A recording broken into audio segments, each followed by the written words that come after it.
वाला हुआ है और कैसा चुनावी प्रचार चल रहा है आपका? क्या चल रही है चुनाव की? देखिए, चुनाव अपने चरम सीमा पर है और जैसा कि मैं पहले से लगातार चलता रहा हूं क्षेत्र में, और इस क्षेत्र का भ्रमण मैं आज से नहीं,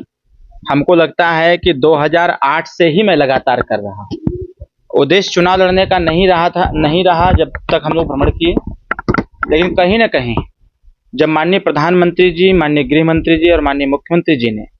एनडीए गठबंधन में हमको शामिल किया और घोसी लोकसभा सीट हमारे सुहेलदेव भारतीय समाज पार्टी के पक्ष में दिया,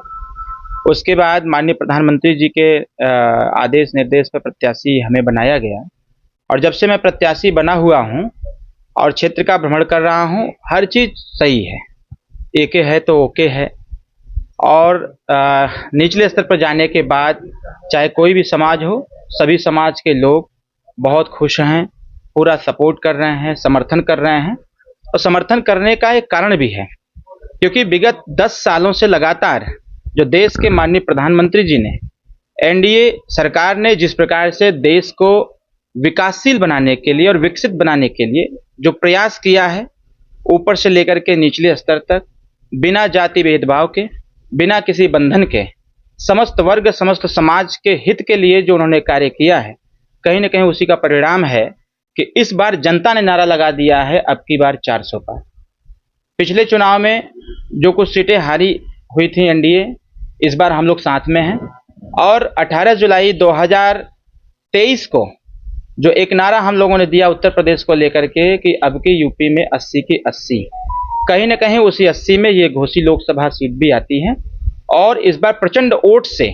हम लोग घोसी को जीतने का काम करेंगे। मऊ सहित आजमगढ़ विवादित सीट मानी जा रही थी जो भाजपा के खाते में जाते थे, जो प्रत्याशी थे बालकृष्ण चौहान, उनकी फेरबदल कर दी गई है। मुस्लिम प्रत्याशी के आने की खबरें आ रही है मऊ से, तो कितना असर पड़ेगा समाजवादी पार्टी पर? देखिए, समाजवादी पार्टी दूर दूर तक कहीं लड़ाई में नहीं है। समाजवादी पार्टी अपनी इज्जत बचा रही है और मैं तो स्पष्ट रूप से कहना चाहता हूं, हमारे पूर्व के रिकॉर्ड भी रहे हैं स्टेटमेंट के, कि समाजवादी पार्टी खुद माननीय मोदी जी को प्रधानमंत्री तीसरी बार बनाने का बीड़ा उठा रखा है। तो समाजवादी पार्टी लड़ाई वड़ाई में कहीं से कुछ है नहीं, उनके पास कोई वोट भी नहीं बचा है, क्योंकि जिस वोट पर वो राजनीति करते थे, ऐसे वोट को भी बारंबार धोखा देने का काम किया है। और शायद देखा जाए तो हमारी सरकार, भारतीय जनता पार्टी की सरकार ने हमारे नेता माननीय ओम प्रकाश राजभर जी पर विश्वास जताते हुए जो अल्पसंख्यक कल्याण विभाग दिया है, कहीं न कहीं हमारे नेताजी से उन सबको उम्मीद है और हम लोग उस पर खरा भी